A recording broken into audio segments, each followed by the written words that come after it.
বর্তমান সময়টা দুর্দান্ত কাটছে বাংলাদেশ ফুটবলের। বিদেশিদের ছোঁয়ায় জেগে উঠেছে লাল সবুজের ফুটবল। সিঙ্গাপুরকে হারাতে ফুরফুরে মেজাজে রয়েছে হামজা চৌধুরী, জামাল ভুঁইয়ারা।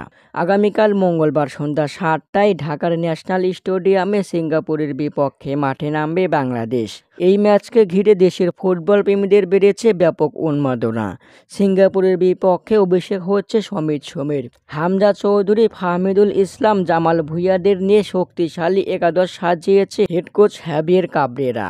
সিঙ্গাপুরের বিপক্ষে বাংলাদেশের শুরুর একাদশে থাকতে পারে যারা: সুজন হোসাইন, শাকিল আহাদ তপু, রহমত মিয়া, তারিক কাজী, শেখ মুরসালিন, জামাল ভুঁইয়া, হামজা চৌধুরী, সমিত সোম, ফাহমিদুল ইসলাম, ইমন শাহরিয়ার, সুমন রেজা।